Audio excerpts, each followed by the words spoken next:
I am Captain Planet! Go Planet! Captain Planet and the Planeteers, 1990 to 1995. Explored. The Earth is in peril as selfish men and women lay waste to Earth's resources and environment. So, who should we call to fight the battle of sustainability? Well, of course, it's Captain Planet, powered by 5 magic rings worn by 5 special kids.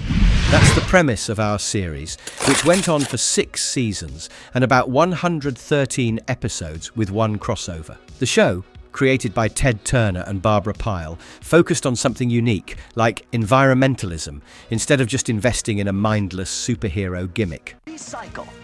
The power is yours! Please note the story is as much about the 5 young people, their struggles and friendship, as well as the villains who are in short, sketchy. Netflix has just announced a live-action remake of this science fiction surrealism that will keep you hooked. So to prep you up, here's a brief exploration of the series. If you enjoy our work in bringing you these cartoon classics, please hit the like button and subscribe to our channel for more.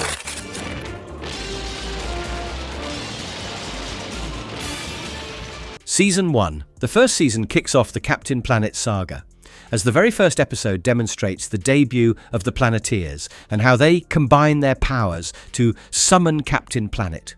He is the superhero the Earth needs, and with his sense of humour, he keeps the tone light. The first few episodes of the series introduce the eco-villains, whose sole purpose is to lead the planet to rust. However, for vermin like verminous scum, it's simpler than just earning profit, as they thrive on the dirt. In Scum Lord, Scum even turns some of the Planeteers into rat-like humanoids, leaving it up to Planeteers Kwame and Marty to save the others. The 5th episode, Deadly Ransom, introduces the psychotic doctor, Blight, her faithful computer, MAL, and the radioactivity-dependent Duke Nukem, who somehow resembles a pineapple. It's deadly because the villains have captured Captain Planet and are demanding a lifetime supply of nuclear waste as ransom. You have to give it up for being creative, and it is probably the first time we see the Planeteers hold out on their own without the powers. The next episode, The Conqueror, introduces Zarm, kind of rhymes with germ. Well, he is an alien, but the opposite of everything Gaia. He is a male deity of war and destruction. He is able to corrupt the Planeteers except for Marty, making them follow him instead of Gaia. Needless to say, it doesn't last, and the Planeteers learn a lesson. However, the show is not only about preventing pollution, as it's also about conserving the animals and fighting against atrocities like poaching elephants for ivory, saving marine animals, saving rare trees, and about waste management. However, the Planeteers are not alone in their crusade. They are joined by a little boy called Jason, who becomes an honorary member, as well as Commander Clash. In a world below us, Guy meets the residents of the underwater city Oceanus, whose protective dome gets corroded by contaminants. She meets the others in time to save the civilization. We must point out that part of Ted Turner's inspiration to write the series is his genuine anger over pollution, overconsumption, and abuse of natural resources.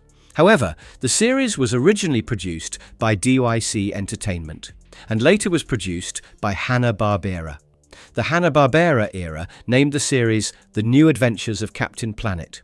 As for the rest of Season 1, loot and plunder and Argos Bleak's illegal dam in an African river runs villages dry, which is not a fair trade for the electricity produced. It ultimately comes to the Planeteers, who have to not only combat the villains, but also build a wisely placed dam to balance the river. The episode Meltdown Syndrome introduces Nukem's henchman Lead Suit, while it also emphasizes using geothermal power.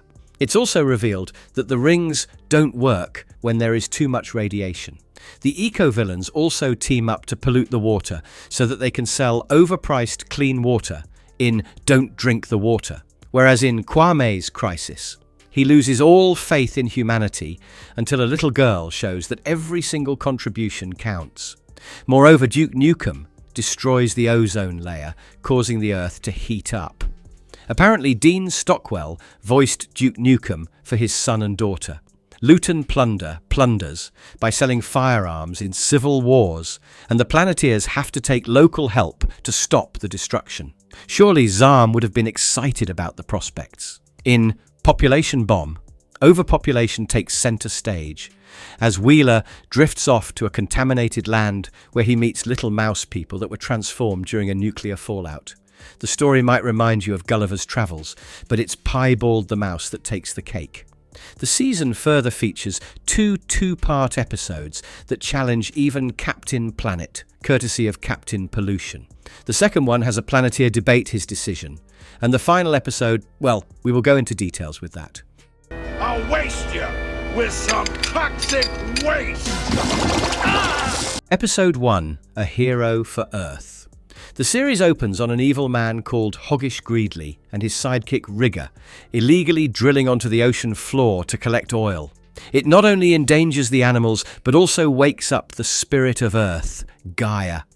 She has been sleeping for a long time in her chamber in Hope Island when water seeps into her room. Gaia repairs the fault line and checks on Earth, but much to her dismay, she watches Greedley's illegal drilling as well as pollution, overpopulation and deforestation putting Earth in peril. Gaia decides it's time to choose the 5 special young people who could wield the 5 magic rings of elements and heart to help combat these evils.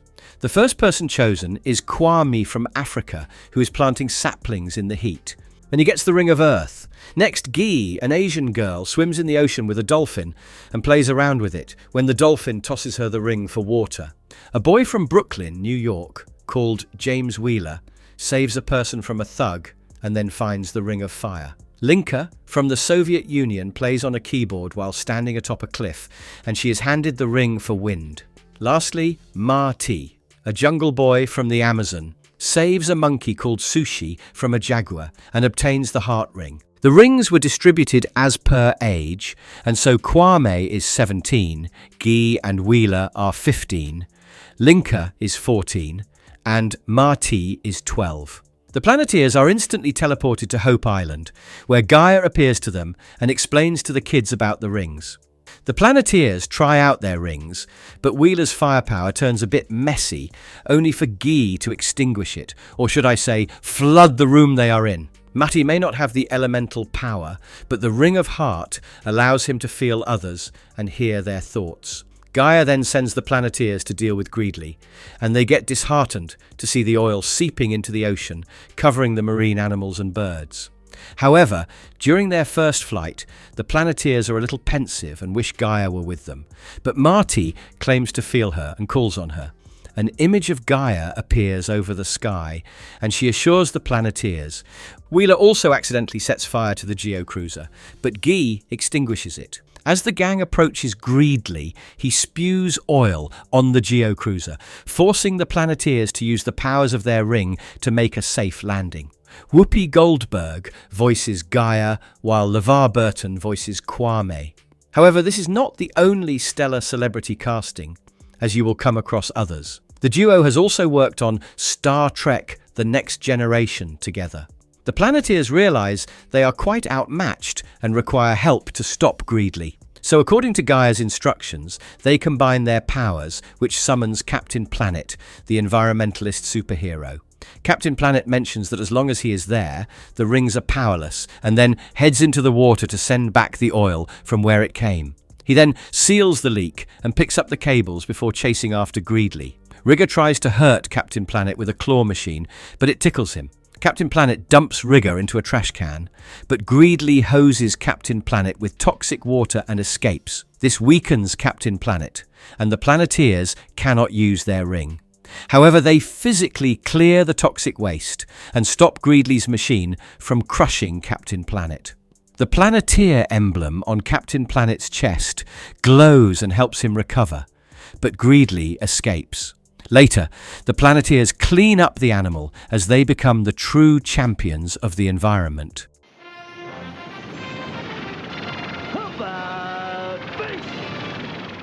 Episode 2, Reign of Terror. An abandoned factory is taken over by verminous scum, the humanoid rat, and his rodent minions.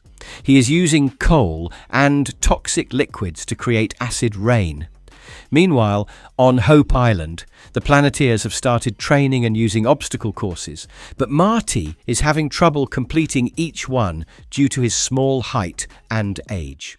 When Marty fails to climb a wooden wall and falls into mud, he feels humiliated and ashamed. When Gaia calls everyone to the crystal chamber, he refuses to tag along, but later turns up anyway. Gaia shows the Planeteer what Scum is doing and asks them to prevent the acid rain, which can destroy an entire city. When the Planeteers arrive at the location, Marty refuses to join them, as he feels worthless and believes he would only come in the way. Wheeler tries to encourage Marty, but he even removes his ring and keeps it aside. With no other way, the rest of the Planeteers take to planning on how they can stop Scum's progress. Quamer makes it quake, and then with Guy and Wheeler, he draws the attention of the rat people to veer them out of the factory so that Linka can secretly get in. The rodent mutants start spraying the Planeteers with toxic waste, while Wheeler tries to use fire, but it only creates toxic smoke. Guy uses the ring to douse the mutants with water from a tank. And although they get rid of some of the mutants, the three are caught eventually. Linka uses wind power to open the doors of the factory, but before she can shut it down, she is caught by Scum. The villainous rodent is voiced by the one and only Jeff Goldblum. Well, for at least season 1, and then got replaced by Maurice LaMarche in season 2. The 4 Planeteers get locked up in a storage room full of toxic chemicals, and one of the barrels starts leaking a poisonous gas. Each of the Planeteers tries to come up with ways they can use their ring to remove the gas, but stops short when they realize the elements could react with the toxic chemical and create a bigger disaster. The Planeteer wishes to be able to call Captain Planet, but cannot do so without Marty. Meanwhile, Marty watches everything from the Geo-cruiser and gets increasingly worried. When he can't spot his friends anymore, Marty can't take it, and his ring starts pulsating as the others call on him. Marty hides from Scum's minions and uses his ring to find his friends, but can't get in as the door is closed. The other Planeteers ask him to get in from the roof. As Marty starts climbing the wall, he feels like he will fail, but Gaia appears to him and assures him of his strength. Marty eventually gets on the roof and breaks the window on the roof.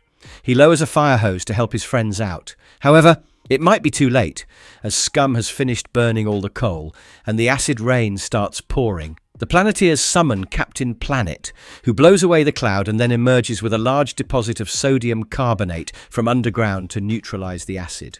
Someone got the memo as Scum starts shooting toxic stuff at Captain Planet, but this time he evades them. Captain Planet destroys Scum's cannon, but the villain gets away. Captain Planet then congratulates Marty for his bravery, and later at Hope Island, Marty successfully completes the obstacle.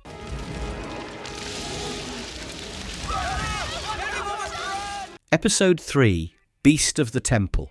The episode opens on an island in Thailand, where a dragon wrecks a village, a farm and a forest. Gaia shows the Planeteers images of the utter destruction through the planet vision and asks them to find out what happened.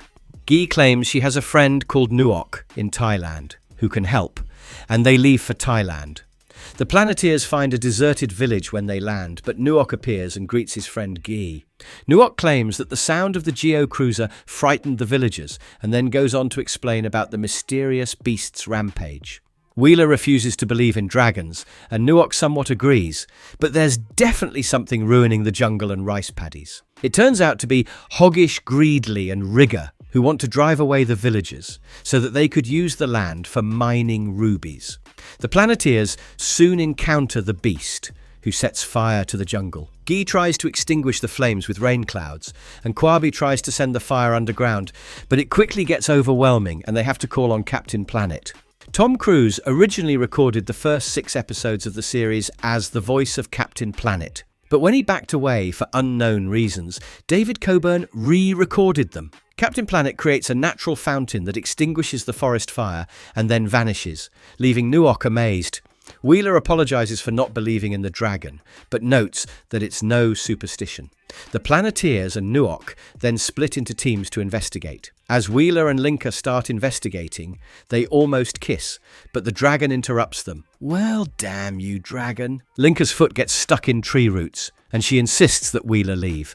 However, the brave hero tries to use fire on a dragon. Needless to say, it doesn't work, so Wheeler lures the dragon away. He falls into the river only to be chased by crocodiles, but the dragon picks him up, and then it enters Greedley's pig-shaped plane. With Wheeler missing, Link blames herself as she reunites with her friends. Meanwhile, a tied-up Wheeler learns the beast is actually a strip mining machine. On the other hand, Guy finds tracks ending in the river and dives, but gets chased by crocodiles. Linka sends the crocodiles away by using her power, and Guy re-enters the river to find markings of something heavy dragged away.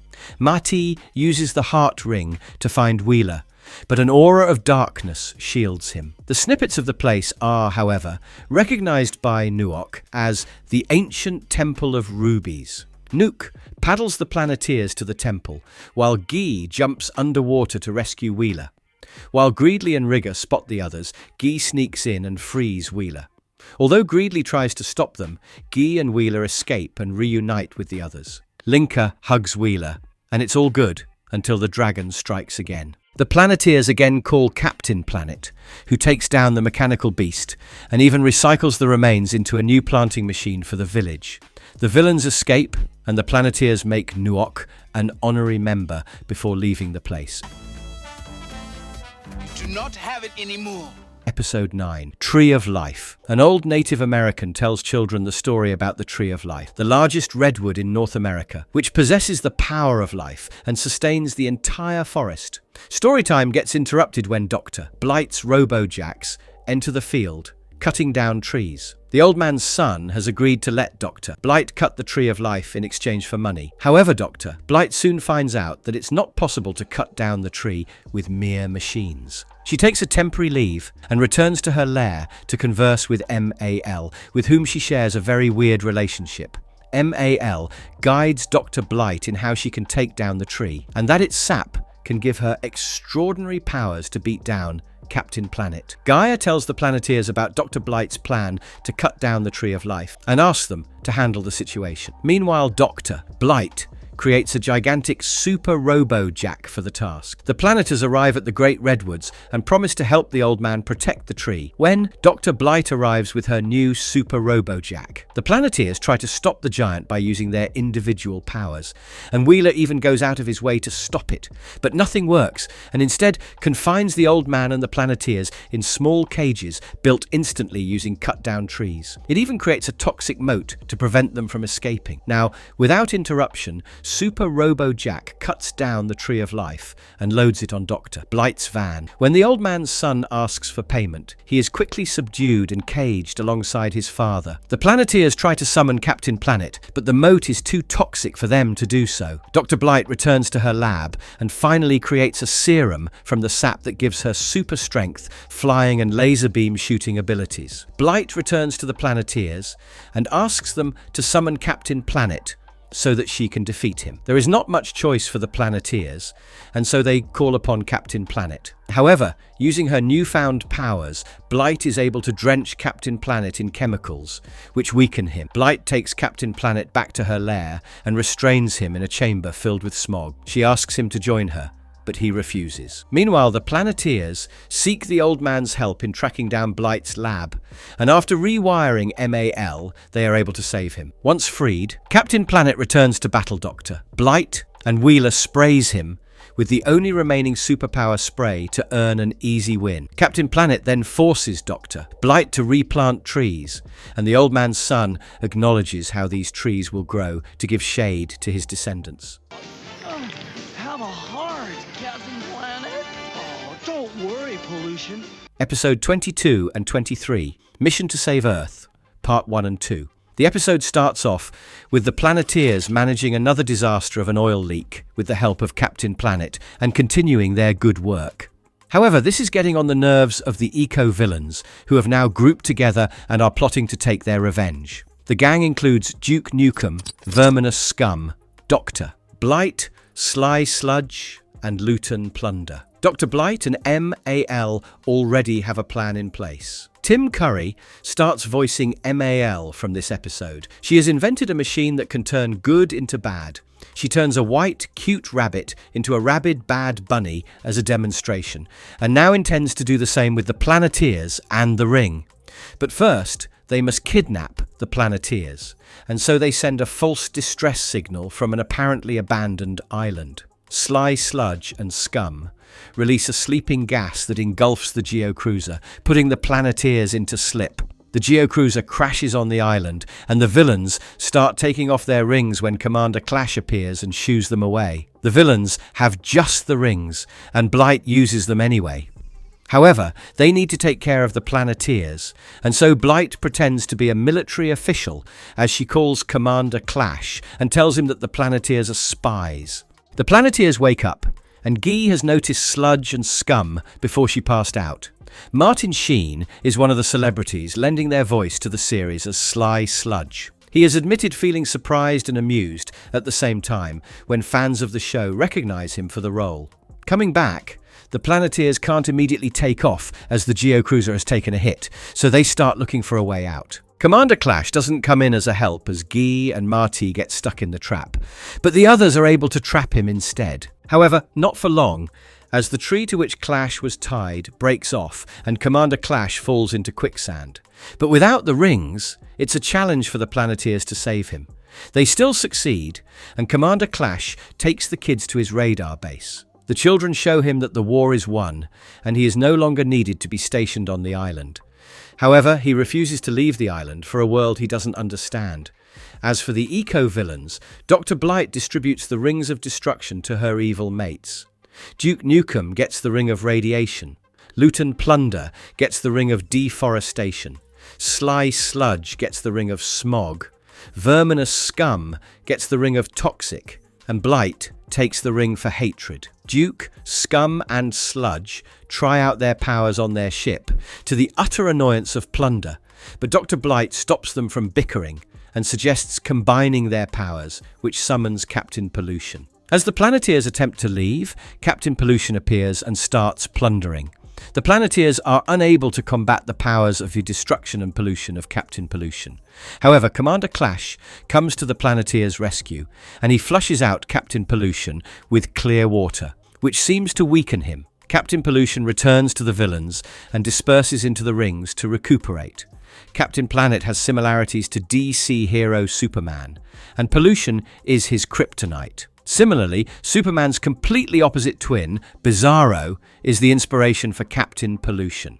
Meanwhile, Marty implores Commander Clash to fight for Earth, and Commander Clash is moved. He uses his tech skills to build weapons for the Planeteers, representing their rings, except for Marty, whose power cannot be replaced and resides within. Now equipped, the Planeteers and Clash enter the villains' base. They are found, but thanks to Clash's weapons, the Planeteers are able to keep the villains at bay, while Clash steals the keys. Once reunited with the rings, the Planeteers summon Captain Planet to combat Captain Pollution. Captain Planet is able to capture Captain Pollution, but one toxic attack from the villains subdues Captain Planet. Clash also subdues Captain Pollution by focusing sunlight upon him. Although it's a given, we love how Captain Pollution is weakened by everything fresh and natural. The Planeteers then escape with the sick Captain Planet. Upon reaching the island, the Planeteers use Clash's ionizer weapon to draw out the toxic chemicals from Captain Planet. They do the same with Captain Pollution, making him too weak to fight back. Commander Clash also speaks to the crew and other common people working for the villains, urging them to give up the weapons. MAL further enables the diffusion of the ionizer weapon, allowing Captain Pollution to get up on his feet. Captain Pollution and the eco-villains corner the Planeteers, but Captain Planet comes to their rescue. He gives Captain Pollution a taste of ground, water, fire and water. Captain Planet then blows the villains away. At last, the Captain Pollution disperses back into the rings, but the villains can't take it anymore and remove the rings and flee. The crew starts reforesting and clearing up the damage, while Commander Clash takes up a new mission to save Earth and says goodbye to his new friends.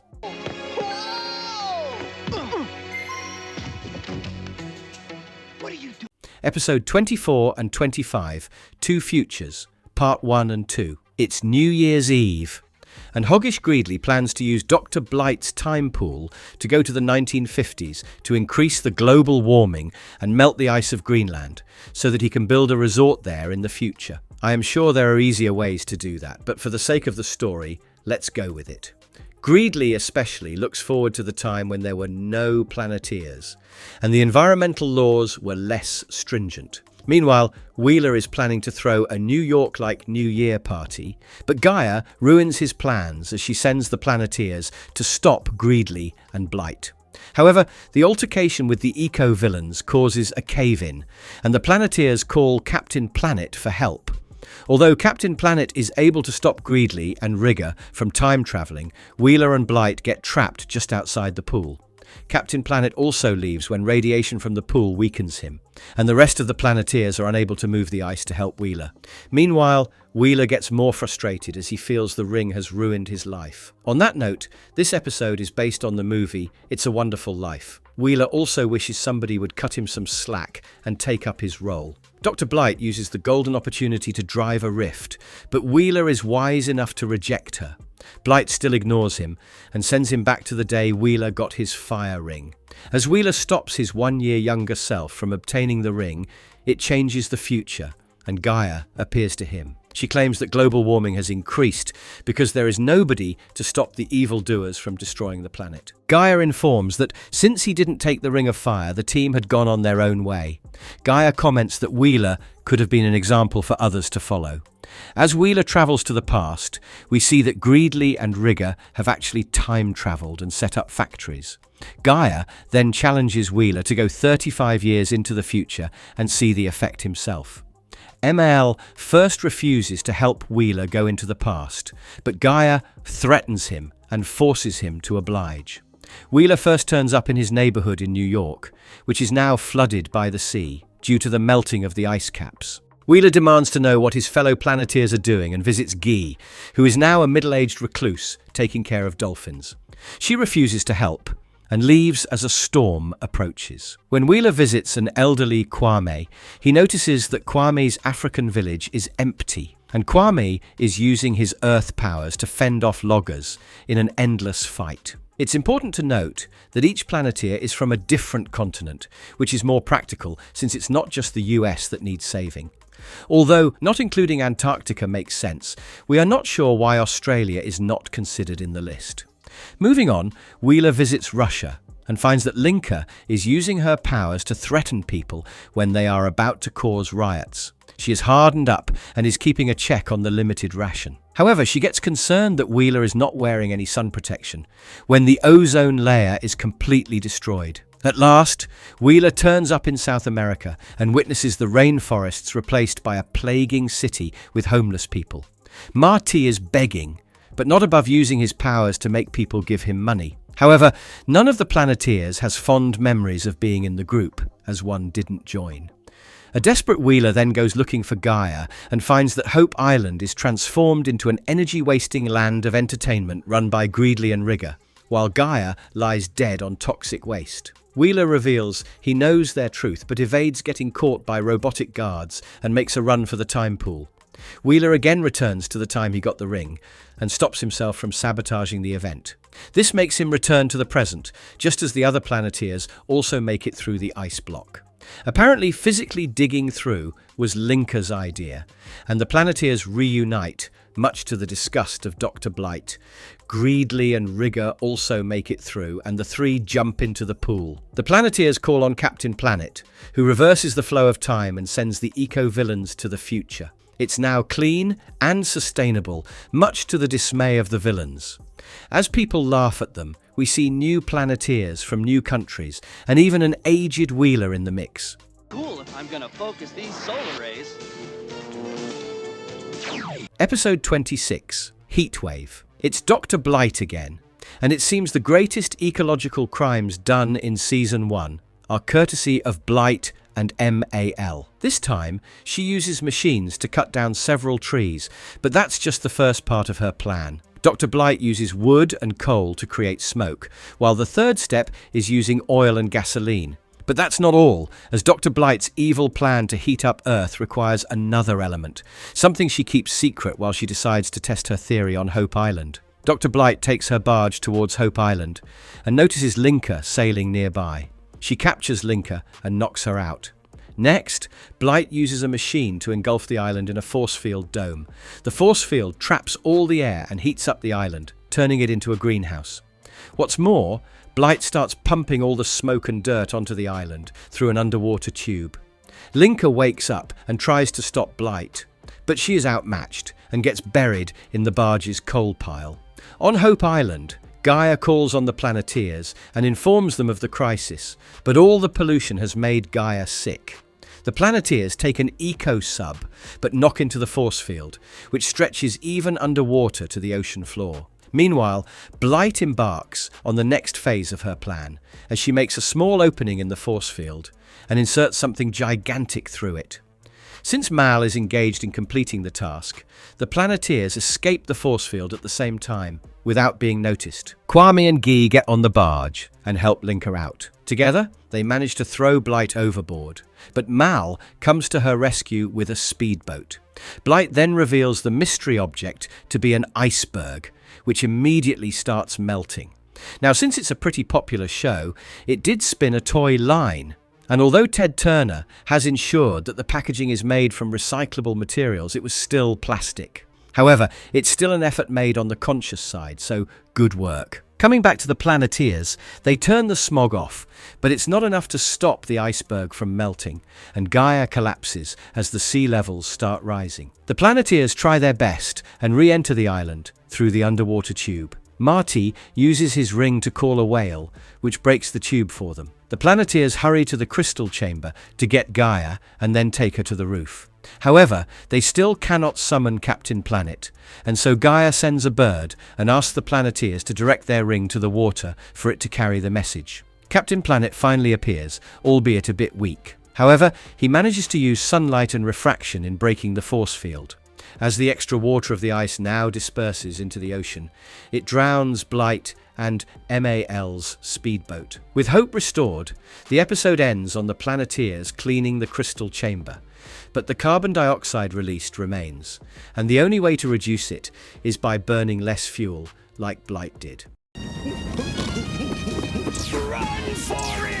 Season 2. The second season is equally long as the first one, but may lack certain charm as a lot of the celebrity voice actors take their lead. It begins with a sickeningly dark episode, and we would go into details with this one. But before that, let's see what the general theme of the season is. For starters, it tends to get a bit preachy, but also follows some age-old cartoon tropes. In The Garbage Strikes, a blob-shaped garbage rampages on the city, devouring everything until Captain Planet saves the day. In Send in the Clones, the series ventures into the evil of cloning and gender bias, where a swarm of locusts and a multiplying boy almost engulfs a Pacific island. The episode highlights several social issues, like people having too many kids, as well as cheap labor and child labor. In The Ark, the Planeteers and a little boy called Mohan are taken in by an alien collector aboard her intergalactic Noah's Ark. However, the collector has assumed the humans are going to get extinct soon, and the Planeteers quickly realize they are a part of the collection. Now, don't these plots seem to be a bit rehashed? On that note, only Season 1 was released on DVD at first, and the rest were not released due to poor sales. However, in 2017, Madman Entertainment and Cartoon Network made the entire series available on DVD in Australia and New Zealand. By October 2024, Warner Brothers ensured that complete series DVDs are available all over. Getting back, the other majorly interesting episode includes The Big Clam Up, which has Marty turning detective, but not a very good one. Marty even imagines each member of his team as a character in his favourite Dash Raymond novel. In an inside job, the Planeteers, except Kwame, get shrunk and put into polluted water. When Kwame drinks the water, the Planeteers have to fight waterborne parasites invading Kwame's body. Combined, I am Captain Planet! Episode 1, Mind Pollution. Known as the darkest episode of the series, it begins with verminous scum selling a drug called Bliss to a young man on an alley in Washington, D.C. The drug makes the boy insanely happy and laugh hysterically. Next, the Planeteers drop off Linka at Washington, D.C. for a vacation, and she visits her uncle Dmitri and her favorite cousin Boris. However,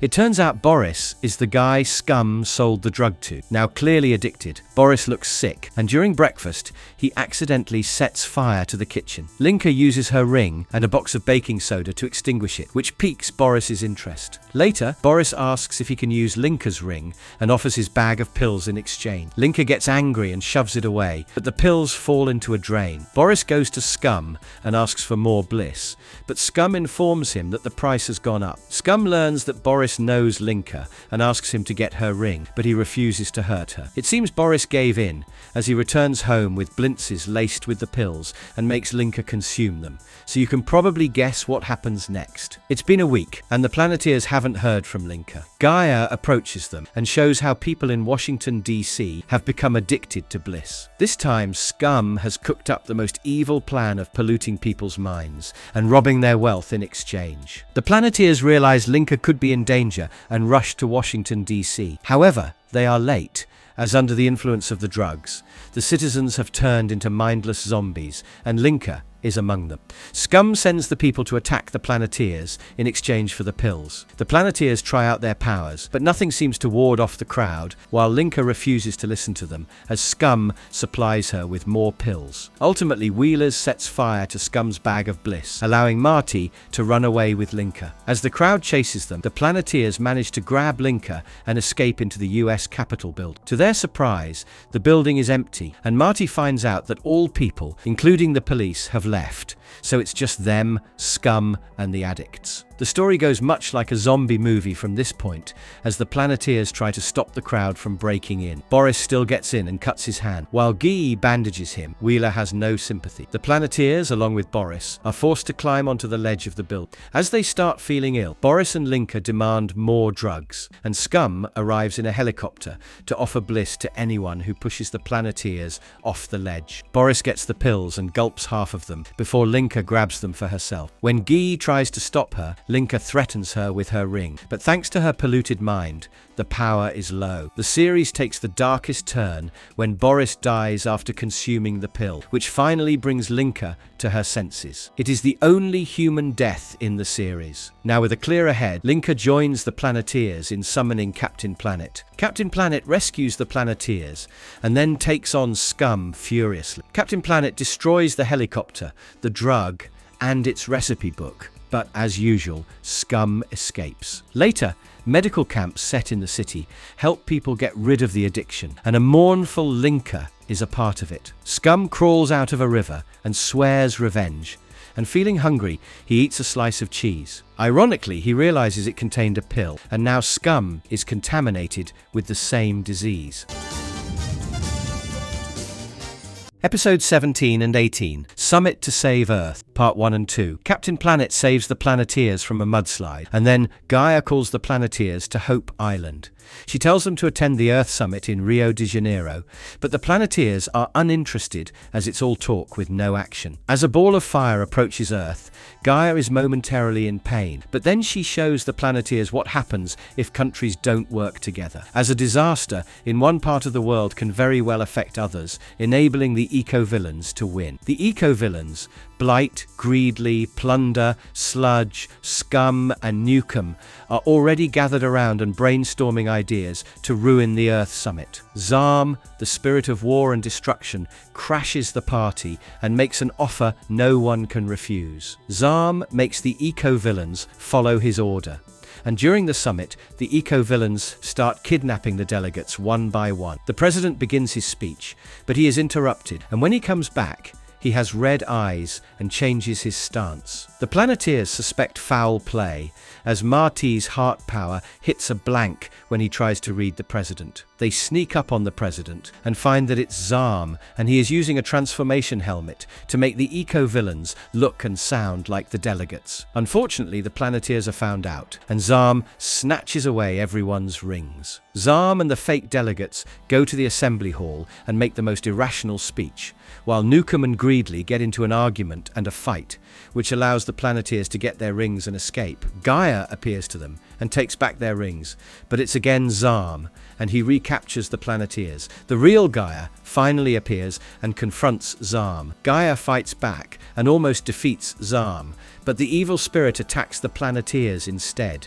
forcing Gaia to focus on protecting them. Zam uses the power of the rings to attack Gaia, who turns old and haggard. In the second part, we see Zam threatening to finish off Gaia for good, but Gaia whispers to Linka's ears and asks her to find Commander Clash. Zam further mentions that every minute in his ship means 1 month in the real world. He shows how the Earth Summit failed and the Earth is now in ruins. He lets the Planeteers go, and the kids find themselves in a dystopian world with a malnourished Sushi. The Planeteers find the geocruiser inside the dump, and then find Commander Clash and his troop trying to catch Hoggish Greedley and Sly Sludge. Clash fails and falls into a toxic flush, but the Planeteers pick him up. With a little distraction, Clash enters Zam's ship, and when he gets attacked by Zam, Wheeler and Guy rush to save him. However, Clash decides to return to his island and save himself from the pollution. The Planeteers refuse to accompany him and get recaptured. Zam now starts toying with the Planeteers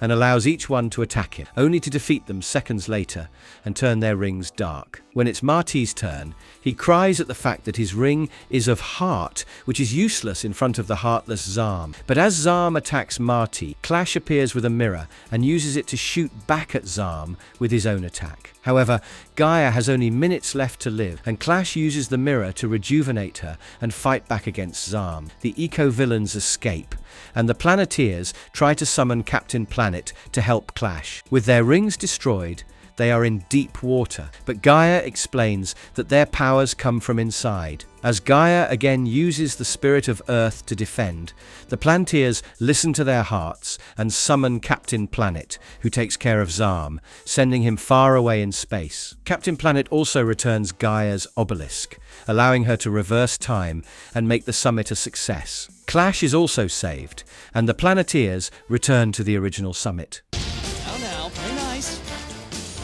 Episode 26. Utopia. Kwame might be binge-watching too much sci-fi and gang movies, and as a result, he gets sucked into similar nightmares. Wheeler wakes him up, and Gaia appears to inform that Verminius Scum and Dr. Blight are traveling through a wormhole to wreak havoc in a parallel world. The Planeteers follow and get sucked into the alternate universe, which is run over by Scum and Blight. Hovering drones catch them as soon as they appear and shoot at the geocruiser, forcing the Planeteers to eject from the aircraft. While everyone, including Sushi, makes a rough landing, Kwame finds a buffer for his fall on the garbage dump. Luckily, this appears to be another hidden portal, and Kwame finds himself swimming in the fresh water of a utopian world. Meanwhile, Scum and Blight are running their experiments on human transformation and spray some sort of goo on a very young boy. Mal informs them about the Planeteers, but Blight is not bothered as she has special plans for them. The Planeteers notice Kwame is missing, and Marty uses his ring to sense that Kwame is doing fine. However, the Planeteers are found by Scum and Blight's enforcer machines before they are taken to Blight's lab. In the land called Utopia, Kwame finds help from the locals and befriends a guy called Darian. Darian is a part of the resistance group against Scum and Blight's atrocities. He goes on to explain how gang activities have overridden the world, and when the eco-villains appeared, they harvested the gang culture to serve their own benefits. Darian confesses to being an ex-gang member, but he has since mended his way. However, it's his brother that Darian is worried about, and although Kwame tells Darian about his friends, Darian asks him to warn them, but it's too late, as Scum demonstrates how the cocoon breaks open, and the guy that emerges is a complete punk in appearance and behavior. Scum and Blight then use the spray on Sushi and the Planeteers. After quite a long time, they come out of their cocoon with dresses and appearances like punks. In the meantime, Mal has discovered the existence and location of Utopia thanks to Kwame, and so they hatch a plan. The villain orders all the punk kids to find Kwame and Utopia. Fortunately, Kwame and Darian have been spying, and Kwame is surprised to see that one of them is Darian's brother. As the punks discover Utopia, the enforcers enter and start destroying the environment. Kwame realizes he should apply a different approach as he and Darian surrender to the punk Planeteers. The lack of protest and fight annoys the punk Planeteer, and Kwame is able to reach out to their heart, helping them call Captain Planet and return to their original personality. Captain Planet first beats down the enforcers and then alters their programming to use them for cleanups. He then breaks into the eco-villain's lair and sends them through the portal. Another wormhole also appears and pulls away the Planeteers, and Kwame has to leave his friend, only to find that it was another dream all along. But news of real gang-based crimes confuses him further. Give it your best shot. Season 3 this season is much shorter, as there are only the regular 13 episodes, and we have covered the best 3 in detail. But before we get into that, the third season also has a few guest stars, like the previous one. The stories sometimes get far more realistic, which might not be everyone's cup of tea. The episodes that go by themes include The Deadly Glow, which is based on the real-life Goiânia accident in Brazil, where a highly toxic element is misplaced from a recycled radiotherapy machine and results in deaths. Similarly, OK at the Gunfight Corral is also loosely inspired by a real event in Tombstone, Arizona. On the other hand, if it's Doomsday, This Must Be Belfast is known for all the wrong reasons. Although it has the Planeteers stuck in between racial, religious and cultural conflicts stemming from human rights abuse, the main issue is the problematic accents and the overly simplified depiction of some of the major and most complex conflicts of the world. The third season also features a crucial episode on HIV/AIDS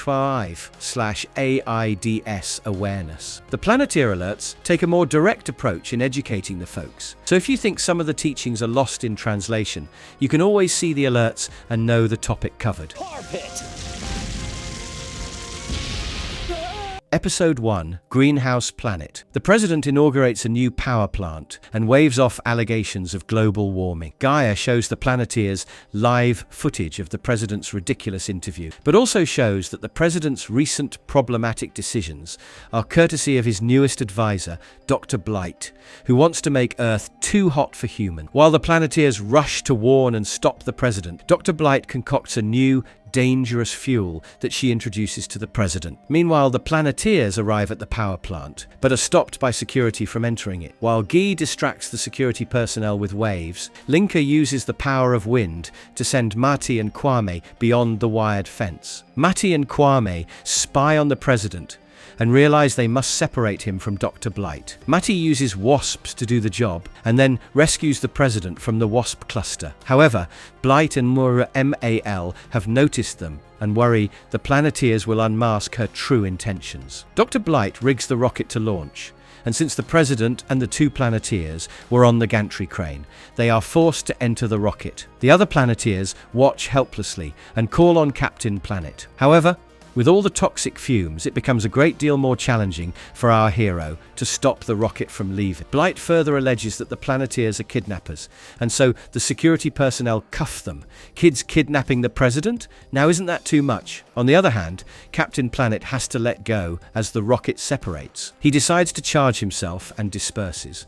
But since Marty and Kwame are in outer space, he can't return the power to them. A weak and pale Captain Plant falls back on Earth with the booster rocket and then arrives at Hope Island to seek help. Captain Planet's colour schemes are essentially based on the colour of the rings, so his green hair represents earth, red cloth represents fire, blue is for wind and water, and the yellow chest piece is for heart. As for our space cadets, they find out that Mal is responsible for the launch. Mal explains that it's 800 degrees on Venus, while mentioning that he has tweaked the probe, ensuring it crash lands on the planet. The president realizes he needs to turn the spaceship, but Mal prevents anyone from touching it. Meanwhile, in the power plant, carbon dioxide from the vents puts everyone to sleep. The cuffed Planeteers remain unaware that their powers have returned and worry about their space-bound friends. At Hope Island, Gaia encourages Captain Planet to use the Earth and Heart power in rescuing everyone. She even joins hands with Captain Planet to reach out to Marty. This helps Captain Planet to directly speak to the president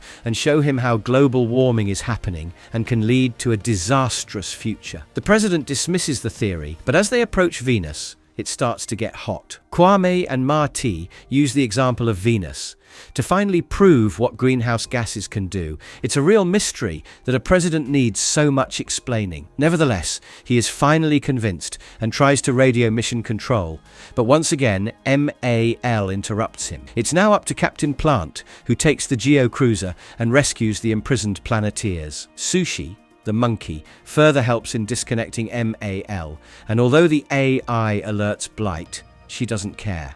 Captain Planet confronts Dr. Blight, who tries to attack him with toxic waste, but the Planeteers shield him. Thanks to Kwame, the space probe also returns to Earth, and the President immediately shuts down the power plant, while Blight is taken away. Captain Planet also finally takes his leave for a well-deserved rest.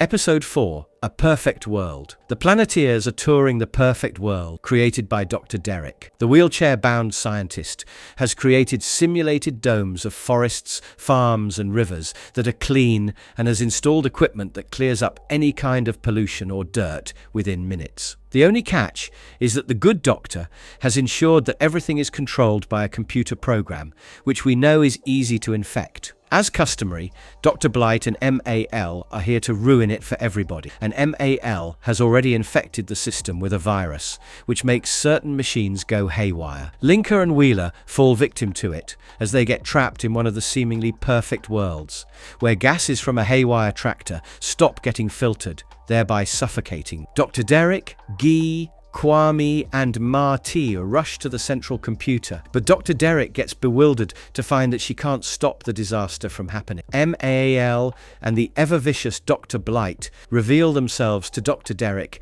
and the Planeteers. As they explain their nefarious plan, Dr. Derek gets an idea and shuts off the camera. She then decides to use a simulation machine to send her consciousness in digitized form so that she can combat the virus. However, Marty and Kwame volunteer to go instead. They also use their powers, which act a little differently in the virtual world. In the meantime, Linker and Wheeler try their best to stop the tractor or open the hatch door, but fail every time. As they start suffocating, Linker tries to confess her feelings for Wheeler, but we are sorry to disappoint, as Marty and Kwame are able to help open the door and let them in, interrupting the couple. However, taking down the virus is becoming an impossible task, with MAL chasing them, and so the Planeteers summon Captain Planet. It somehow works, and Captain Planet helps get rid of the virus and restore the virtual world. The episode is of most significance today, as it delves into the side effects of technology and its malicious activities.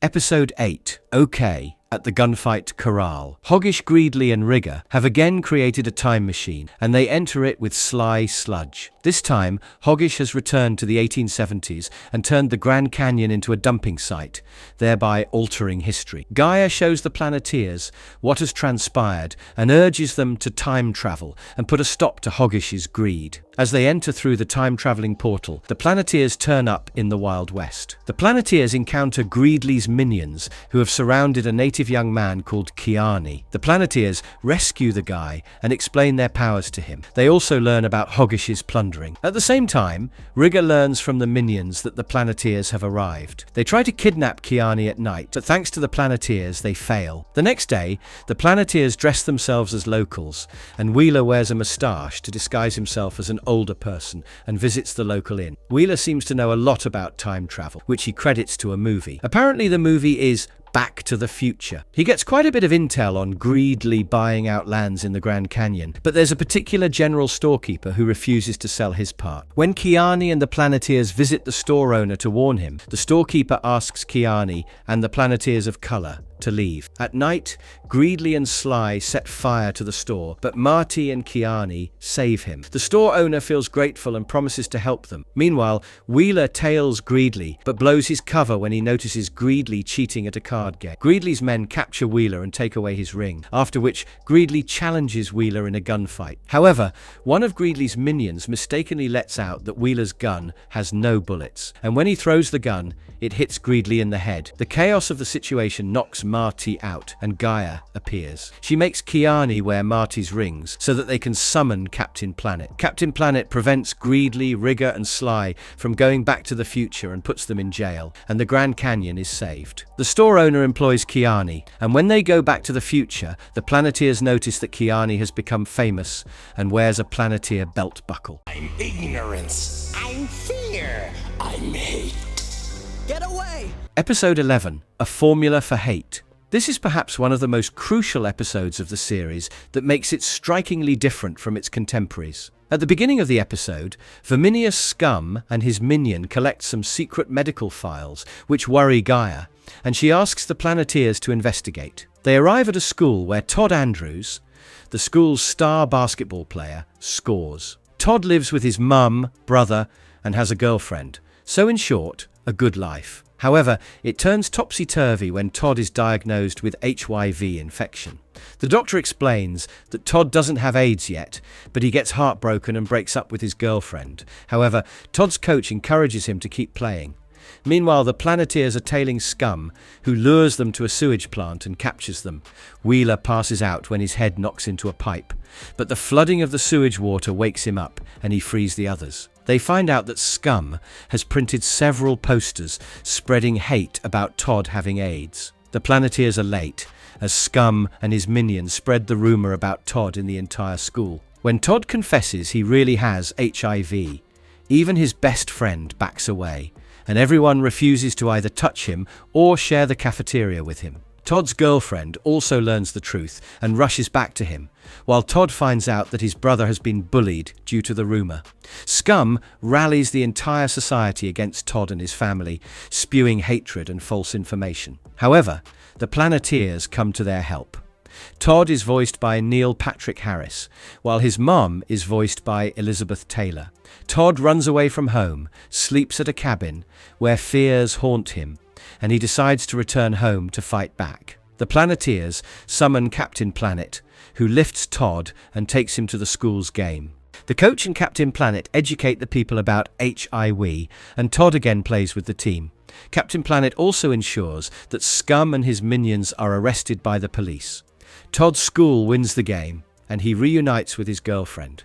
Season 4, Captain Planet as a series is quite difficult to forget for its treatment of not only environmental issues, but even issues that plague society, and the later seasons are mostly about that. For instance, in Season 4, the Planeteers face challenges that are more difficult to manage with just superpowers, but need a bit more human understanding and intellect.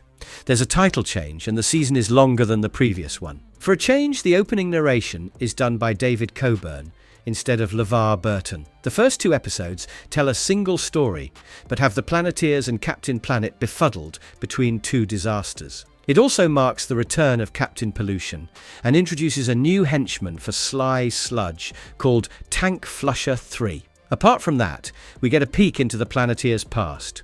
Executive producer Nick Boxer once discussed removing Captain Planet from the show and just focusing on the Planeteers. However, Ted Turner rejected the idea and wanted Captain Planet and the Planeteers to be codependent, as well as make Captain Planet do the heavy lifting. This somewhat makes sense, as it also allows stretching the story and attracts the superhero fans. Another interesting episode, The Unbearable Blightness of Being, has Dr. Blight and Gaia's minds exchanged. It's interesting to see Dr. Blight use Gaia's powers. Future Shock brings back Zam alongside the descendants of the Planeteers, as well as of the eco-villains Dr. Blight, Scum, and Plunder.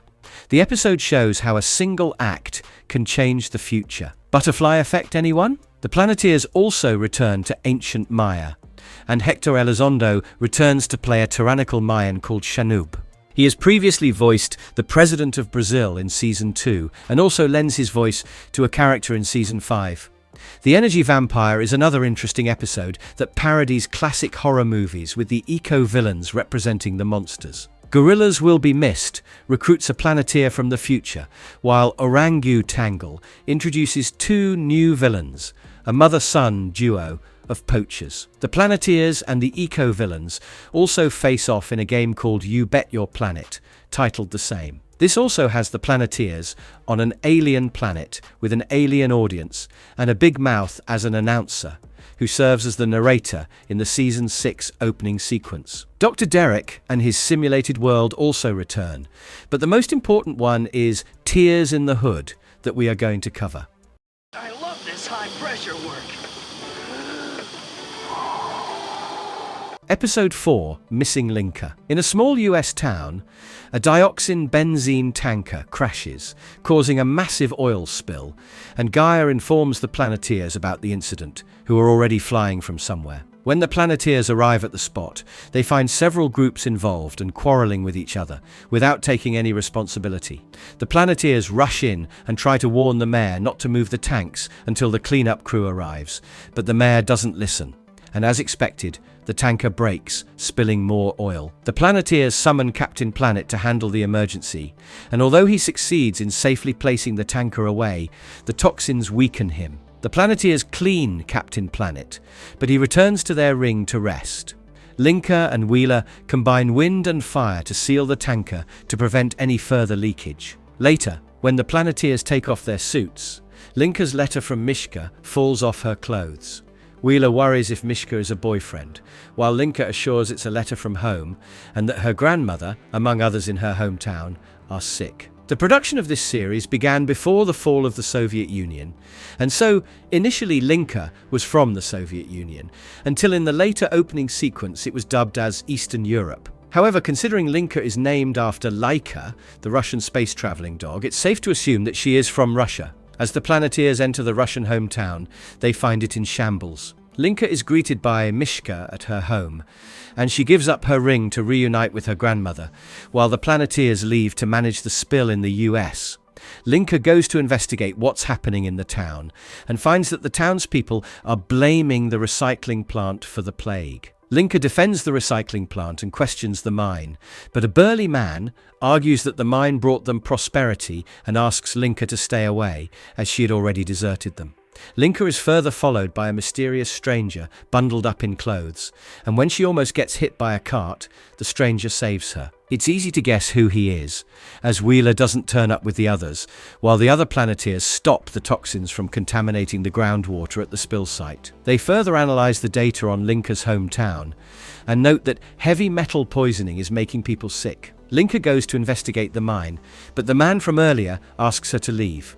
She again gets into an accident and falls into water, and the stranger saves her before Mishka arrives. Linka then notices her clothes are stained with waste, and realizes that dumping waste into the mine is causing sickness. Meanwhile, Kwame also notes that both towns are facing similar problems, and since they cannot summon Captain Planet, Marty uses his ring to make the townspeople work together in preventing more contamination. Back in Russia, the locals storm the recycling plant and destroy it, but Linka and Nishka get stuck in the boiler room, which is about to blow. The stranger arrives to help and gives Linka the ring. She recognizes him, and they decide to call Captain Planet. The duo reaches out to Marty, and Captain Planet emerges over international borders to help Linka and Wheeler. Captain Planet freezes the boiler and leaves, while Linka and Wheeler use their powers to break the door. Now that everyone knows what's causing the problem, the doctors can help the sick, and the man from earlier apologizes to Linka. Linka's grandmother gives Wheeler a Matryoshka doll before he and the other Planeteers leave. Linka finally kisses Wheeler, making them official, and decides to stay back. But her grandmother asks her to go and save the Earth. She rushes out to find her friends already waiting, and Linka finally reveals that Mishka is her elder brother.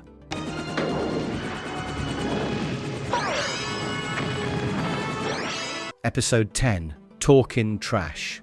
When a rapid fire engulfs an area in Los Angeles, the Planeteers rush in and call Captain Planet for help. However, Captain Planet catches fire, and the polluted air weakens him. He uses the last bit of his strength to blow out the flames and returns to the rings. Verminous scum is revealed to be the culprit, and he has more in store for New York City. Back in LA, the Planeteers join the rescue mission, but Wheeler behaves a bit rudely, and at Kwame's constant probing, he reveals that his mother wants him to visit. Wheeler doesn't want to go back as he doesn't get along with his father, but Kwame convinces him to go, as he himself never had time with his father. However, it's a bad day for Wheeler, as a gang jumps him on the road and robs him of his ring. He returns to his home and is greeted by his mother, but his father rebukes him, and Wheeler leaves for the moment. On his way, he finds a place labeled Trash, which is hosting a rave party.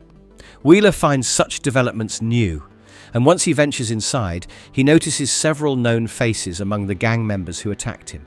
The woman who took his ring turns out to be an ex-girlfriend called Trish, but she goes by the name Trash. Wheeler is gobsmacked, as Trish was a great artist with a bright future. Trish returns Wheeler's ring, and then secretly meets Scum. Did you know that Marvel published a 12-issue series on Captain Planet to coincide with the animated series? However, the comics have a separate continuity and strikingly different plots. The 4th issue even parodies the Fantastic Four issue #1 cover. Now back to NYC, Wheeler learns that the youth have all gone the wrong way to make life a little easier, and since they can't clean up the city, they are trashing it. Wheeler hesitantly joins Trish and the gang as they go vandalizing properties and trashing them. However, when the group goes jumping on trains, Wheeler refuses to join. At home, there's no peace for Wheeler as his dad continues to despise and rebuke him. As Wheeler leaves, Scum's minions take Wheeler to a warehouse, and Scum sets the building on fire, but Wheeler manages to escape. Meanwhile, Scum hands out explosives to the gang members in order to cause more chaos. When Wheeler meets Trish, she informs Wheeler that Frankie has died in the tunnels, and then she jumps on the train. This time, Wheeler joins her and even saves her when she slips. Since Scum refused to help her, Trish finally realizes the truth, and she takes Wheeler to stop the gang members from torching the convention center, which is hosting delegates. Scum appears in his helicopter and mentions that he only intended to use the gang members as scapegoats to be blamed for his arson. However, Wheeler stops his act, and Trish manages to make the helicopter crash into the river. Scum escapes, and Wheeler saves Trish before they kiss. But wait, what about Linka? The episode draws its conclusion with the gang disbanded and cleaning up the city, while Trish finally goes by her real name and pursues her art again. She also helps Wheeler and his dad reconcile, and they even embrace as father and son.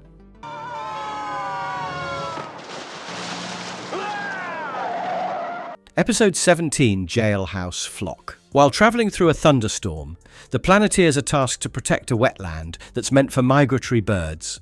The Planeteers arrive at the spot and find out it's Hoggish Greedley and Rigger clearing up the wetlands for their own project.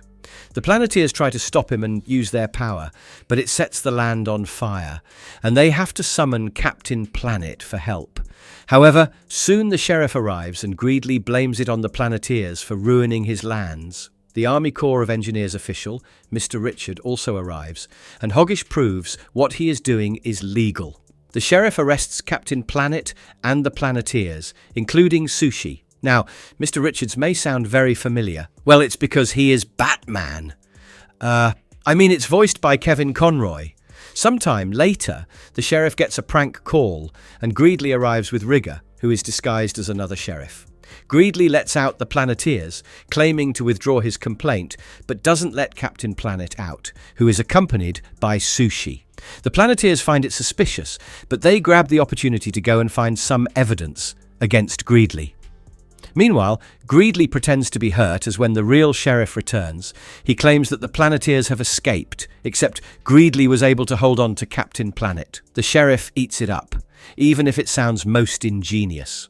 The Planeteers find wanted posters with a price on their helmeted heads. Something that we have found really interesting is that the eco-villains are always calling the Planeteers by other names instead of their real title.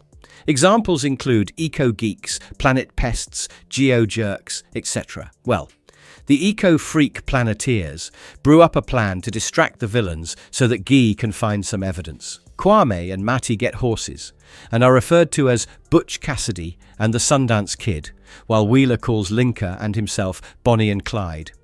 Wheeler carries a Guy dummy behind his motorcycle and lures out one of Greedley's staff, while Hoggish follows Kwame and Marty all over the town. Kwame and Matty eventually reach a dead end and let their horses go before jumping into the river and escaping. Guy disguises herself as a fine woman and tricks Rigger into repairing her vehicle while she takes photos of the documents. However, somebody notices her, and when Rigger discovers her, she flees. Later, everyone except Guy surrenders to the sheriff. All this while, Captain Planet and Sushi have been chilling alone in their cell. It's amusing to see Captain Planet just relax.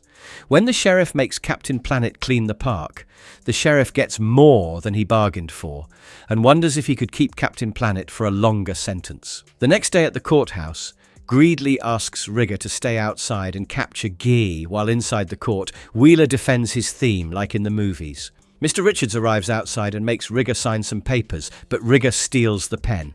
Immediately after Guy arrives with evidence papers, Riggers stops her and destroys the evidence. However, their entire conversation is heard inside the court, and the Planeteers are released by the judge.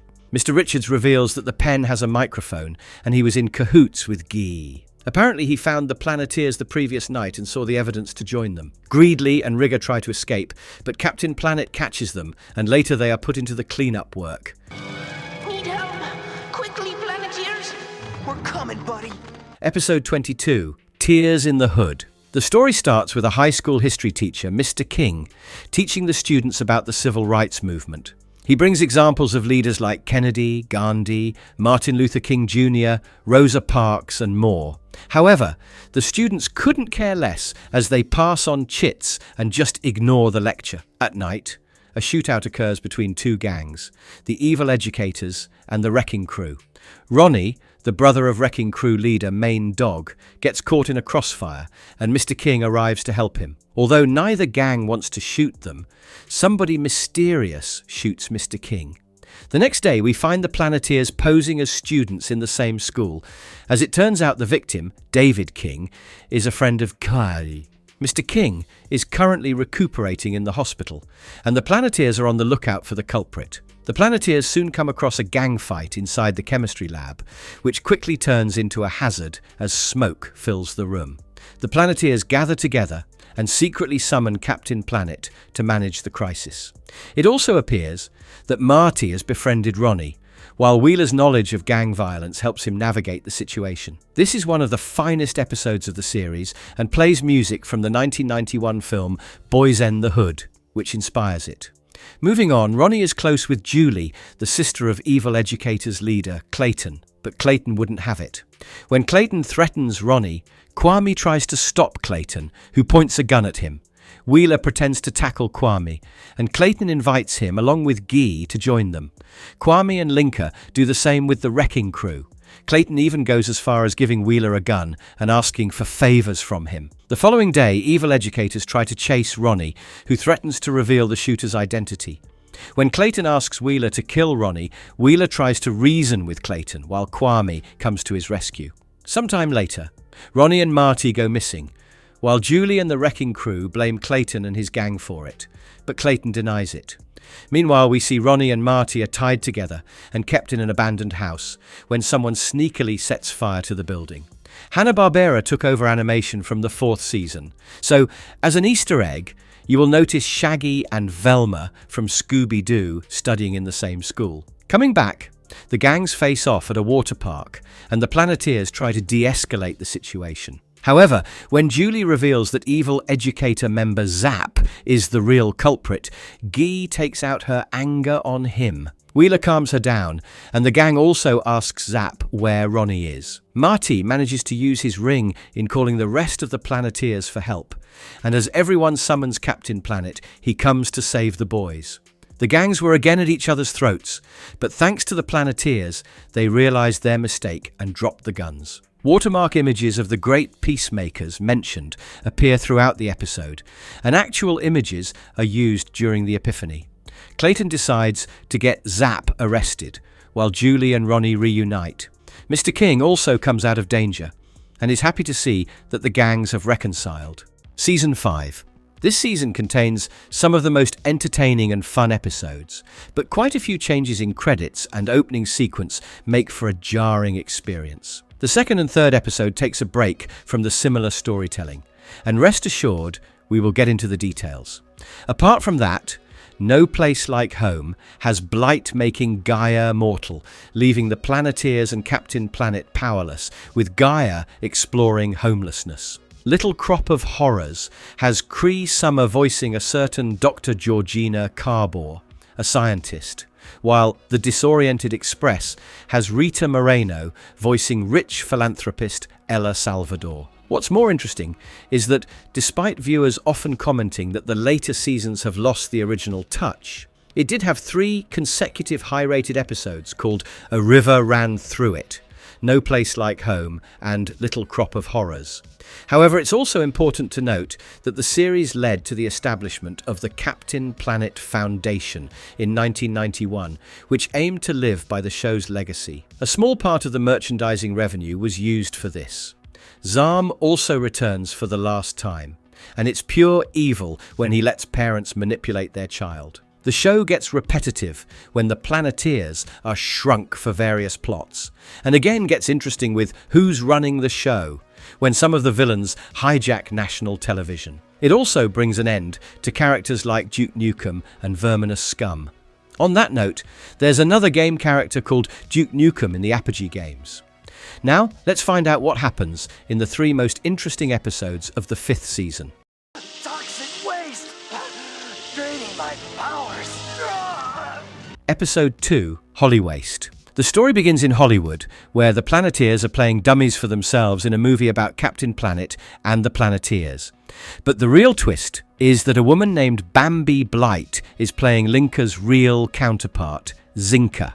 The name Blight and a striking resemblance to Dr. Blight make Linka suspicious of her, but Wheeler is already swooning. The director and producer also swoon over the very docile Bambi. However, the director is quite annoying, and when the Planeteers summon Captain Planet, the director assumes it's special effects. Sushi is also made to speak, which the Planeteers find disturbing. The Hollywood guy who is shown to speak for Sushi is in reality an animated caricature of Frank Welker, who actually voices Sushi in the series. Meanwhile, the real Dr. Blight watches her sister over the screen, and calling her just jealous might be an understatement, as Dr. Blight wants to ruin Bambi's life. So she orchestrates a minor accident in the studio, and the Planeteers realize it's sabotage. Since Bambi was missing at that time, Linka believes she is the culprit. The Planeteers are also quite disheartened to see that the studio is wasting a lot of paper and cardboard, as there is no recycling. When there is another fire incident in the copy room, the Planeteers find a fake wind power ring. Soon, another crane accident happens, and the Planeteers notice Bambi driving the crane. However, one of the guys was about to hit the real Bambi that just came out of her van, and Wheeler saves her in time. Linka still refuses to believe her, and accuses her of being just like Dr. Blight, which breaks Bambi's heart, and she goes inside her van. It was actually Dr. Blight wearing a wig to disguise herself as Bambi, and next she appears in the makeup room. Dr. Blight takes Bambi hostage and pretends to be her when the Planeteers come knocking in. She behaves rudely and asks them to get out. However, getting into Bambi's clothes is a real piece of work, and with MAL liking Bambi, he is not much of a help. During the shooting, Dr. Blight uses a horrible accent, and her equally horrendous acting disgusts even the director. And he comments that he will have Kathy Soucie redub it. This is a clever joke, as Kathy Soucie voices both Linka and Bambi. When Captain Planet comes into the scene, he gets trapped in real toxic fluid instead of the fake one. Dr. Blight has replaced it. The scene is about Captain Planet saving Bambi from the fire, but Dr. Blight reveals herself to Captain Planet.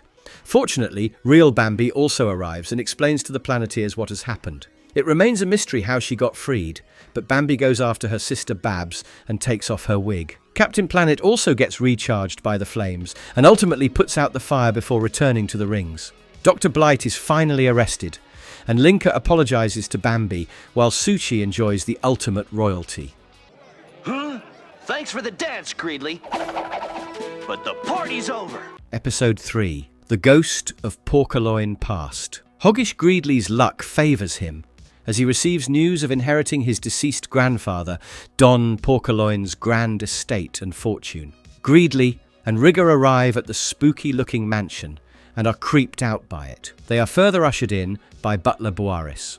The mansion runs on safe and clean energy. As it turns out, Don Porkaloin has become a great conservationist. When Greedley goes through chests and items, he finds Porkaloin's notebook about conserving and recycling. However, Greedley doesn't pay any heed, while Rigger is quite interested in it. As Greedley goes munching his way through the property, Old Porkerloin's eyes from his portrait keep a watch on Greedley.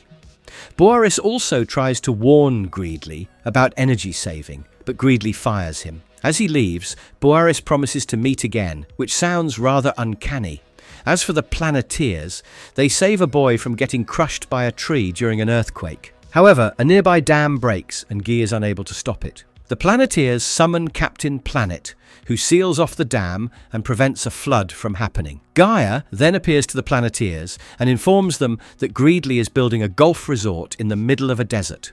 The grass laid for the resort is consuming a lot of water when the town already has a water shortage issue. The townspeople and environmentalists arrive at the property and blame Greedley for wasting water, which is increasing its price. They also argue how an environmentalist's grandson could be this wasteful, but Greedley refuses to believe dear old Grandpappy had reformed. The Planeteers also arrive to stop Greedley, but he claims ownership of the property and threatens to call the police, forcing everyone to leave. On their way, the Planeteers encounter Boaris, who offers his help. That night, Greedley is visited by the ghost of old Porkerloin, who asks him to reform. But Greedley gets scared and rushes into Rigger's room, kicks Rigger out of the bed and sleeps in it. This reminds us that, apart from Captain Pollution and Zarm, every other villain in the series has either a sidekick or a minion. Greedley doesn't mend his way and continues wasting water, rebuking Rigger for adopting a more non-wasteful way. That night, Greedley is again visited by the ghost, and it's revealed to be a fake projection by the Planeteers and Boaris. The ghost warns Greedley that he will soon lose everything, and that everything will be revealed next midnight at the costume ball. So at the costume ball, the Planeteers disguise themselves as visitors and enter the resort, but Greedley finds them suspicious. He soon figures out their true identity and confronts them. Greedley asks Rigger to throw the Planeteers in a deep tank and drown them. However, Wheeler is able to escape his bonds and frees the others. The next time we see Greedley, he dances with a blue-skinned woman at the party. There's no doubt it is Captain Planet, and soon he reveals himself and thwarts Greedley. As Greedley tries to run away, he breaks a pipe to drown everyone in water. Captain Planet saves the people, sends the water back underground, and when Greedley tries to escape, the ghost appears again. Greedley crashes his car while trying to get away and learns the ghost is a fake. But Boaris approaches him and reveals he is actually Don Porkerloin in disguise. Porkerloin refuses to leave the property to Greedley, and instead promises it will be given to the Green Conservancy in honor of Captain Planet and the Planeteers. Greedley claims he still has Rigger, but Rigger is now employed by Porkerloin for restoration. Somebody gonna wash this crud off of me? Hello? I'll handle it. Let me help. Episode 11, Numbers Game. It's Wheeler's birthday, and the Planeteers have decided to visit Coney Island. However, it has to be cancelled when Gaia informs them about a mudslide in a highly populated South American city. It's raining incessantly, and Marty uses his heart ring to hear the troubled people. They rescue a girl stuck in mud, but there are just too many people to help individually, and so the Planeteers call upon Captain Planet. The superhero saves a kid from being crushed by a truck and then stops the rain by clearing the clouds. As he returns to the ring, the Planeteers engage in helping the people with restoration. However, with so many people living in such dangerous outskirts, they might face a similar situation soon. After they are done, the Planeteers visit an eco-park instead, but it seems Wheeler is a bit sleepy and tired. The Planeteers ride a roller coaster-like ride going through different virtual worlds. As they witness different environments and areas, the Planeteers learns how overpopulation and overconsumption are disastrous for society. This is the last episode produced by Hanna-Barbera, and also the last episode produced in 1994. The Planeteers are still in the eco-park, and Wheeler notices a tunnel of love. He urges Linka to join him in riding the boat, and she agrees, while the others refuse to join. As they ride the boat, Wheeler falls asleep and starts dreaming. At first, it's him and Linka getting married in the presence of Gaia, Captain Planet and the Planeteers. A few years have passed, and the Planeteers are in their 40s. Wheeler wakes up to find that Linka is pregnant, while he and Linka have 8 other children. This has got to be one of the weirdest episodes in the series. The children drive Wheeler mad as he takes them shopping, and they start buying anything and everything. Wheeler is furthermore shocked to see that most of the eco-villains are trying to sell their products in the mall. The children create a ruckus in Dr. Blight's presentation and grab items, saying they need them for their mum. 3 children named Joey, David and Kath are actually in reference to Joey Didio, David Coburn and Kathy Susie, who voice Wheeler, Captain Planet and Linka, respectively. Soon, Wheeler encounters Quam, Matty and Guy, who blame him for over-consuming, but even they are to blame. However, the fault seems to always fall on him, as an elderly and exhausted Gaia appears, who asks the Planeteers to stop Sly Sludge's sewer plant explosion. The Planeteers call Captain Planet in the most indifferent manner. Captain Planet has not aged, but he is totally bored with doing the same thing every day. When he gets dirt on him, Linka throws water to clean him up, but it wets Wheeler, and he wakes up to find himself still on the boat ride. At first he gets scared to kiss Linka, and then the couple promises to have a few kids in the future. Second place.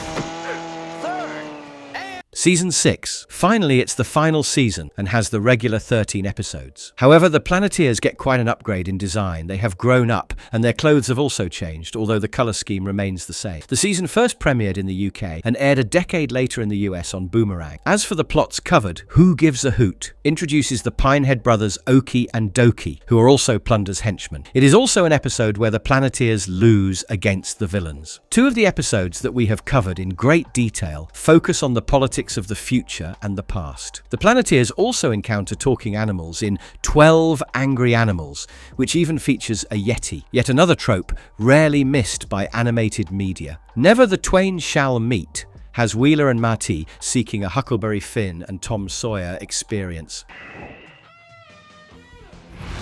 Episode 6, A Good Bomb is Hard to Find. Dr. Blight has created another time machine, and this time it enables somebody from the future to visit. It's the older Dr. Blight and her upgraded sidekick, a floating AI called GAL. Future Blight suggests making a nuclear bomb that they can sell to the highest bidder during war. Young Dr. Blight finds her mind whirring, and soon the duo steals plutonium to build the missile. Before that, Blight realizes the opportunity that lies for several countries having negligible laws in handling such material. Gaia informs the Planeteers about the suspicious hijack of the military truck carrying plutonium. She further shares her concern about plutonium poisoning as an after effect of war, while Guy draws the example of the Gulf War. The Planeteer wastes no time in getting to the heart of the mystery. Meanwhile, a storm hits Dr. Blight's flight, and MAL informs that plutonium is weighing down the aircraft. The Blights decide to abandon the flight and venture into the time portal to disappear without a trace. Gal follows, while even MAL is abandoned. As the Planeteers approach the area, they get trapped in an odd electrical storm and summon Captain Planet, who informs them that there is a time-space continuum warp. Captain Planet helps the Planeteers land, but they are immediately apprehended by European military officials who assume the Planeteers are with Blight. Captain Planet helps distract the soldiers, allowing the Planeteers to escape. Gaia again appears on the clouds and informs that there are 2 Blights trying to alter the present and the future. In the past, the Blights built the bomb and decided to auction it to the German leader to be used in World War II. In the present, the Planeteers follow up on radiation signals and come upon a small Asian village and its nearby forest. A young girl called Tai Li with an amputated leg saves Guy from landmines, which were there since the Second World War. She claims that the mines cost her a friend and a leg, so she offers to guide the Planeteers. Back in the past, the Blights tried to auction the bomb to the German dictator. Now, although it's not Adolf Hitler, the character surely references him and looks almost similar. A scientist working for the Führer suggests against it, as it could be disastrous. But the demonstration of the bomb annihilating an evacuated town makes the Führer dream big, and he starts bidding. Meanwhile, the Planeteers come across Blight's ship and find a slightly disoriented MAL inside. They make MAL talk and force him to send the Planeteers and Lee through the time portal. Guy further plants a data scrambling magnet on MAL so that he doesn't try anything fishy. The team arrives just in time at Kransberg Castle, but the dictator doesn't care and almost tries to steal the bomb. The future Blight tries to stop him and accidentally switches on the bomb. With no time left, the Planeteers summon summon Captain Planet, but the hero feels surprisingly weak in the face of the hate and prejudice exuding from the dictator. Captain Planet still manages to take the bomb into space and fling it far away where it detonates. Later, the dictator and other officials escape while the castle is secured by the US Army. The Planeteers and the Blights return to the present, but not before she gives a letter to a US soldier. While Mayel and Gael fall in love, the Blights are forced to clear the landmines. Lee shows her leg is back, as the letter warned her grandparents about the mines, and she didn't venture there. Episode 7, Dirty Politics. The episode begins with the adult Planeteers trying to contain the toxic waste from a ship, but they are unable to do it alone, and their good work is further interrupted by Dr. Blight as well as Hoggish greedily attacking from both sides. The Planeteers call Captain Planet for help, and even he has aged like the Planeteers. Captain Planet prevents the ship from spreading more waste, but the toxins make him weak, and he returns to the rings. However, Dr. Blight has kidnapped the Planeteers and obtained their rings. It appears Dr. Blight, Greedly and Plunder are competing against each other for the US presidential position. However, Blight's daughter Betsy Blight won't have it. She looks like Bambi Blight and has inherited her nature, but she's also doted upon by Uncle M.L., who helps her travel in the past and find the young Planeteers. At first, she has trouble making them believe her, but when Betsy repeats what will happen next, she is able to convince them. As they travel back in the future, the young Planeteers then come across the news and watch Blight in her campaign run. They also witness the leading candidate Jane Green dropping out, and Betsy realizes it's her mum's doing. She asks the Planeteers to find Jane Green and the older Planeteers. Betsy makes the Planeteers wear her mother's campaign clothes to disguise themselves. The eco-villains next take part in the presidential debate, and each one's argument is more ridiculous than the others, so only a fool would vote for either of them. They don't even shy away from some figurative mudslinging. While the debate continues, the Planeteers and Betsy break into the Water Debate Hotel penthouse, where they find the older Planeteers. MAL finds out, but he is actually worried about Betsy, as Plunder has rigged the hotel to blow up.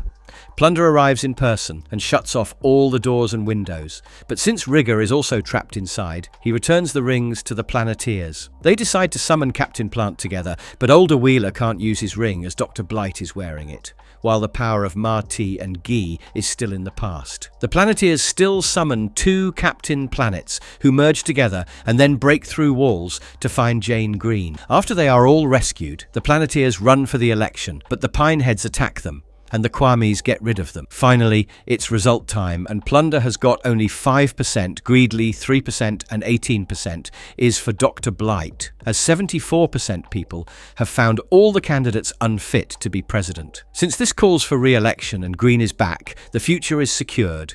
The young Planeteers are ready to go back, but they wonder if Betsy is MAL and Blight's daughter. The joke was subtle, and they quickly dismissed the idea. It appears the writers let on their intrusive thoughts with this one. Wheeler tries to hit on Betsy, but he is too old for her in the future, but she still kisses him, so Wheeler remembers. Episode 13. Greed is the word. Hoggish greedily is at it again, and this time he is after eradicating manatees to ease his oil drilling ambitions. The final episode begins with the Planetarians looking out for the manatees, who are quickly becoming a rare species due to habitat destruction. They get worried as there is an announcement about a speedboat race in Florida. There is also going to be a 50s-themed retro party that will be attended by Babewatch stars Belinda Bubblebutt and Danny Dazzleduck. Guy further plants a data scrambling magnet on MAL so that he doesn't try anything fishy. This is a reference to the real series Baywatch and its 2 massive stars. Wheeler and Marty are already swooning over Belinda and want to meet her, to ask them to stop the race. However, this might be a tad bit difficult because of the very blonde bodyguard. Wheeler and Marty decide to disguise themselves and get inside the boat to meet the stars, while the others leave to check up on the manatees. However, as staff take a hell of a lot of junk food up to the cabins,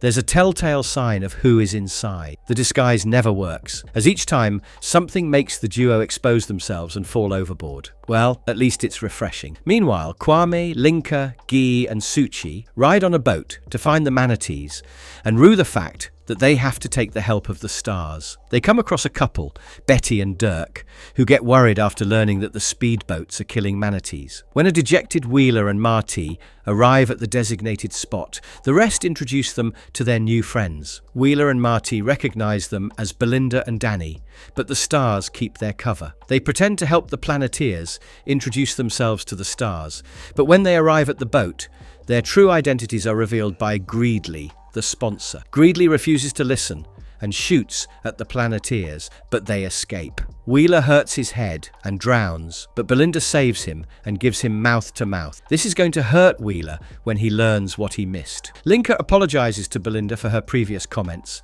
and when Wheeler wakes up, they tease him. However, this time they have dressed up in a 50s theme to interrupt the race. Hoggish and Rigger also try to dress up as Belinda to add a bit of humor, and ultimately, Rigger pretends to be Belinda to start the race. Greedley even announces that whoever hits the most manatees will win the bonus prize. Greedley finally starts the race and has Danny, who is forced by the aspiring actor bodyguard, to flag the race. The Planeteers and Belinda also follow, while Danny gets rid of the bodyguard and eventually Greedley. The Planeteers also summon Captain Planet to prevent the speedboats from hurting the manatee. Captain Planet teases Greedley but lifts him up, while Rigger is revealed as the fraud. As Captain Planet stops the speedboats from hurting the manatees, he gives them oars to get back. The episode concludes with Belinda teasing Wheeler as Marty receives a kiss from her. Marvelous verdict. Captain Planet is a timeless animated series that's both fun and educational. There's hardly any boring episode, and the stories are well crafted to say the least. The animation is classic, and the music fits together. However, the eco-villains could have had better motives for their unreasonable evil plans to trash Earth. Despite using a stellar voice cast for just the first season, there's hardly any noticeable gap, well, except for Dr. Blight, maybe. But is there an issue that the series forgot to cover? And what do you think Captain Planet and the Planeteers will be most concerned about in 2025? Don't forget to let us know in the comments section. If you enjoyed our efforts in bringing you this content, please hit the like button and subscribe to our channel to show your support.